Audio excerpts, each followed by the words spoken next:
Hi, I'm Johnny Karlic. And I'm Ricky Widmer. We're going to be talking Logan. Is it going to be the best X-Men movie ever? Ching, ching, sing, sing.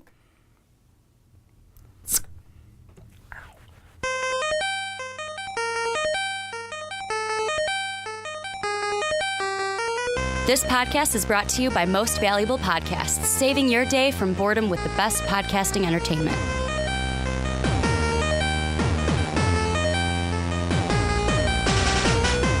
What's up, everybody? Ricky, or Rick Widmer for this one, joined for the first time ever here on Most Valuable Podcast, Johnny Karlic. I am Johnny Karlic. I am new to the Most Valuable Podcast team. But you are now on the Most Valuable Podcast team, yes, which is the most important part. The most important part, and this is, you guys have heard about it for a couple of weeks. This is the Rick and Johnny Podcast. I mean, if you guys need to know where the name comes from, I mean, do you want to give them a hint where it comes from? I think you guys can all pretty much figure it out where the name comes from. I don't understand what's exactly going on here, but hey, let's get it a go. That's where the name comes from, and this is going to be a podcast. I know it's different than everything else we have on MVP, but this is the complete nerd podcast here for MVP. You can't tell by the Iron Man, the Power Rangers, the Thor hammer. DBZ in front. We're going to be talking nerd stuff. And today on the show, I want to get right into it. We're going to be talking Logan. We're going to be looking at Batman. We're going to be looking Power Rangers. And then at the end, we kind of have a theory that we have for where are we going to find the soul gem in the Marvel Cinematic Universe? Where are we going to find that? But Johnny, I want to start by looking at Logan. And the reason why I kind of want to talk about Logan today, it's one of your favorite Marvel heroes. Oh, he's my number one, actually. I wasn't quite sure. Like I was like, oh crap, is it his number one? I keep forgetting which is your one, which is your two. Logan has been my number one since I was a kid. So I am most excited about this Logan. We are getting way more into what he's supposed to be. And I mean, before I forget, I gotta pour my tasty beverage. But while I do that, I wanted to open this up with: is this going to be the best X-Men movie? Is Logan going to be the best X-Men movie we ever see? I think it's going to be the best. It's going to be possibly one of Hugh Jackman's last, so it's going to be just rememberable by that. Could be his very last. Could be his very last. He's been talking about not doing them anymore after this. But not just that, we get to see a rated R, violent Wolverine where he's been pushed back into the PG. Yes. The Red Band trailer. Ooh, we get to see the knives go finally right through someone's the head. skull. Ooh, I was excited to see that because every other Wolverine's been pushed back a little bit. He's got to control himself a lot more. Now he gets to let go. I mean, he's getting old. He's losing his healing factor, as you can see from a lot of the cuts kind the of scarring, the blood that's actually on his hands now, the shaking from body abuse. But now we could see him let loose. Yeah, and I mean, for me, it's one of those, that's the big thing. I just want to see Wolverine go at it. Because even in the cartoons, when I watched the cartoons as a kid, yeah, you had to keep it kid-friendly, but Wolverine was kind of that wild card. He was always supposed to be a wild card. He was always that wild card, and it was one of those ones where he was like, he's always supposed to be the one where it's like, you mentioned it off camera when we were kind of talking about this. He's supposed to be animalistic. That's what Wolverine is. It's just the name itself. He is like a Wolverine. He's one of the most dangerous, northern animals, which is why he's based from Canada. And the other thing is, he's just supposed to be that violent. He's trained to be that violent if it's not just in his nature alone. Well, and the one thing that I feel like really builds into this is, yes, it's rated R, like you mentioned, but Deadpool set this up for this to happen. Because if we didn't, have Deadpool be the first R-rated comic book movie that we've seen, but let's be honest, if it wasn't successful, no one else would try. Everyone else would be like, well, that didn't work. Let's go right back to the formula that we've been basically doing. Like PG-13 in the X-Men movies. The Marvel movies have been PG-13, but they, like anything with the Captain America, Iron Man, with Guardians of the Galaxy, I don't see them ever breaking the mold to go to rated R. And that's because they don't have to. No, they've got the storyline set up to where they're doing just fine. They've got everything just in motion. Plus, I don't think Disney would let them go to rated R. But I mean, seeing a Logan rated R movie, I feel like this is one where they could kind of go with the story and maybe with the directing. They could say, hey, you know what?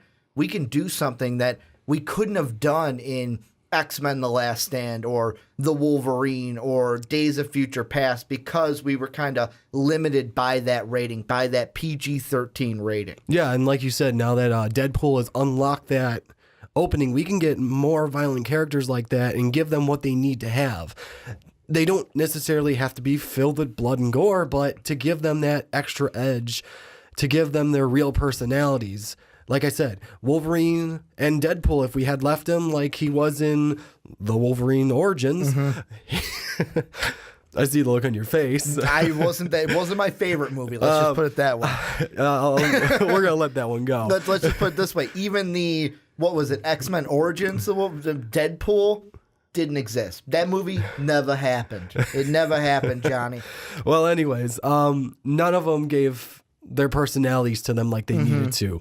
There are characters where PG-13 works just fine for them. Iron Man, Captain America, everyone else, they work fine with PG-13, but when you get Wolverine, Deadpool, swearing, violence, it's part of their personality and you kind of need to embrace it. Well, and one of the things coming into this one, and I'm glad you said swearing because there's a little girl in this one. X-23 is going to be in this one, which to me is one of those things where it's like it's going to be interesting in a rated R setting to see Logan, to see Wolverine dealing with a kid. And I know it's like, oh, well, Ricky, it's X-23. Is she really a kid? But really, it's one of those where it's like, yeah, she's younger than Wolverine. She doesn't have the same experiences that Logan has. Yeah, I mean, X-23, I'm excited that they threw someone in there now that's different. And the good thing about Logan is the swearing's not going to be in there. So you got, I know there's some people out there that are worried, well, what about all the swearing in front of a child? No, but there's going to be the violence, and that's part of X-23 as well. She has been cloned from Wolverine. Now, I don't know their storyline exactly here, but she is part of Wolverine. So there's going to be that violent streak in her as well. And it plays into her character. So I'm excited to see both of them and how they're going to play that out. And the one thing you kind of already see from the trailers is, I think it was the scene where she's like kind of sleeping and they're both like in the car and you kind of see that look on Logan's face where it's like, oh, they might go more towards he's like a father figure to her kind of a thing. Yeah, he does become the father figure because him living for so long and not having children really gives him this opportunity to looking at you, Cyclops. I'm blaming you. It's all his fault. Yeah, it's all Cyclops' fault. We all know that. But continue. Yeah, it gives him that opportunity to finally act as a father figure. And now that his body is running down, he gets to try and teach someone things that he knows that needs to be better about.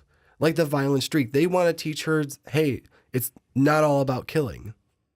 Well, and that's really the thing that it is what is it going to be? I'm interested to see the relationship that they have between her and between Logan, because really in the trailer, all we've seen is on one side, it's Logan, X-23, and then Professor X, and then all the bad guys. Yes, it's really it's just been, to me, the main, kind of like when we had Civil War, it was one side, and then they kept throwing us footage of that airplane sequence. Like, this is going to be the big battle, this is going to be it. I'm getting the same thing with Logan. We have this side, and then it's that one scene, the one I'm thinking of is when they're on one side, Logan, Professor X, and X-23 are on the other, and you just see Logan going after them and punching them and trying to beat them up. Because to me, that I'm looking at that and going, that's going to be the big action sequence in this movie. Yeah, I feel like that's going to be the biggest one. I think there's going to be a lot of little ones as well, because hopefully with a rated R movie, we're not just going to see a lot of talking. Just talking and I want to see action. And which looks like from the trailers, there's going to be little bits of action everywhere. I want to throw this at you though. Yeah. Does X-23, are we going to see because she's got the two claws in her hand. Do we see the toe claw? I'm really hoping we do. At least once, like some sort of climbing thing. Or I just want to see her just go to kick somebody. Roundhouse kick and shing comes right up. As she kicks it, I want it to be something where she doesn't know she has it.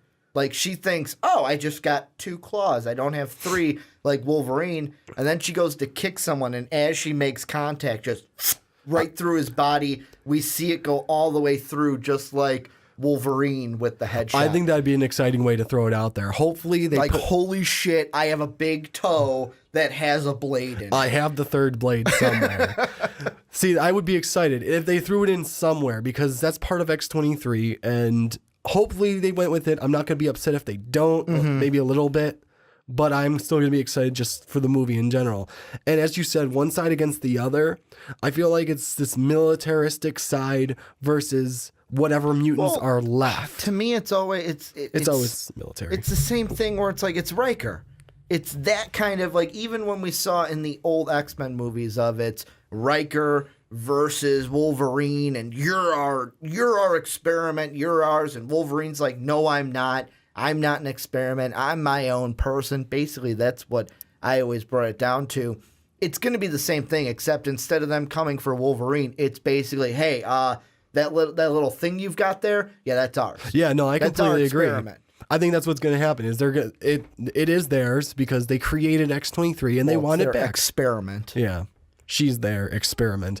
I think they're gonna come and try and take her back. Wolverine wants to give her a life, and from what I've seen in some of the the trailers as well, Caliban is doing this stuff against his own will. Yeah, that's going to be interesting because I mean we saw him in, what was it, Apocalypse? We saw him? Yeah, and he was willingly doing stuff to find mutants for mutants. It was one of those things also where this is a different Caliban that we're going to see, even look-wise. Like this one, the shot in the trailer, he's kind of in the back of a car, I believe, and to me kind of looks like an older version and maybe more sickly, where in X-Men Apocalypse we saw him where basically he's running an underground kind of scene of, hey, you give me a little money, I'll tell you where this mutant is, kind of a thing. Yeah, I mean, with anything, this is probably 20, 30 years in the future.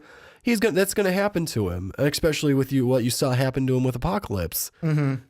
So, do you think he's just going to be a set piece, or do you think he's going to be more involved in the bad guy side?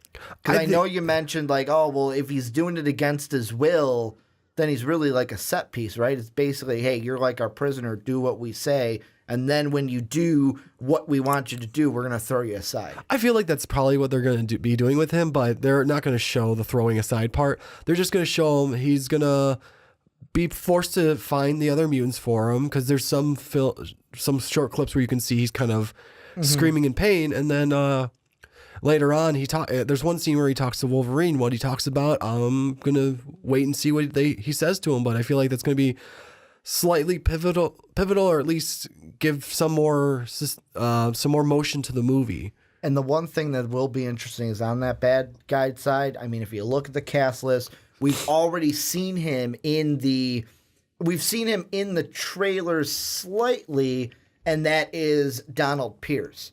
And he's like the fictional supervillain, where the thing that's interesting is we've kind of seen him because of that robotic arm, because he's that cyborg character. Yeah, he's replaced his arm. Who knows? Maybe it was something with X-23 and he's trying to get her back.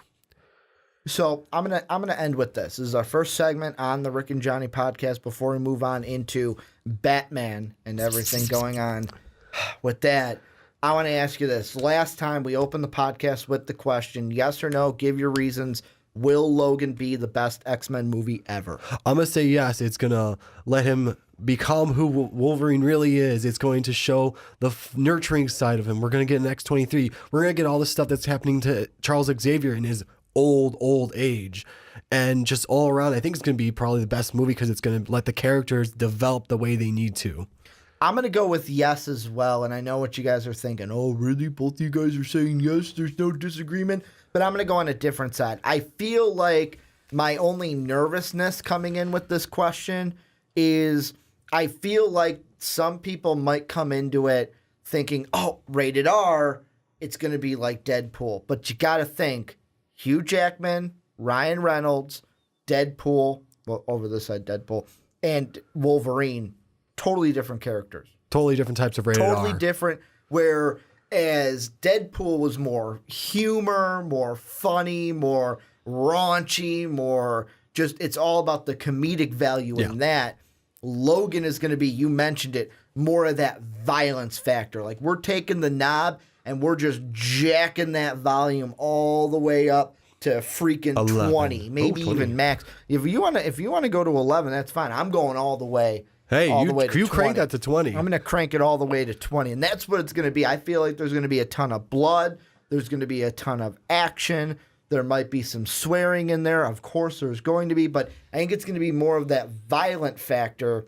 But it's one of those, is that going to be just as good as the comedic? And are people going to come in and go, well, it wasn't the same as Deadpool? I hope people don't do that. I hope it's like, either. man, this was, I feel like if it's, yes, it was violent, but yes, it fits Wolverine. Exactly. People are going to be like, yes, this is a great movie. But yes, I feel like I'm going to go on the side of this could be the best X-Men movie of all time. But this is where you guys come in. Let us know down below what you guys think. Is this going to be the best X-Men movie of all time? What are your worries with Logan? What do you like about Logan?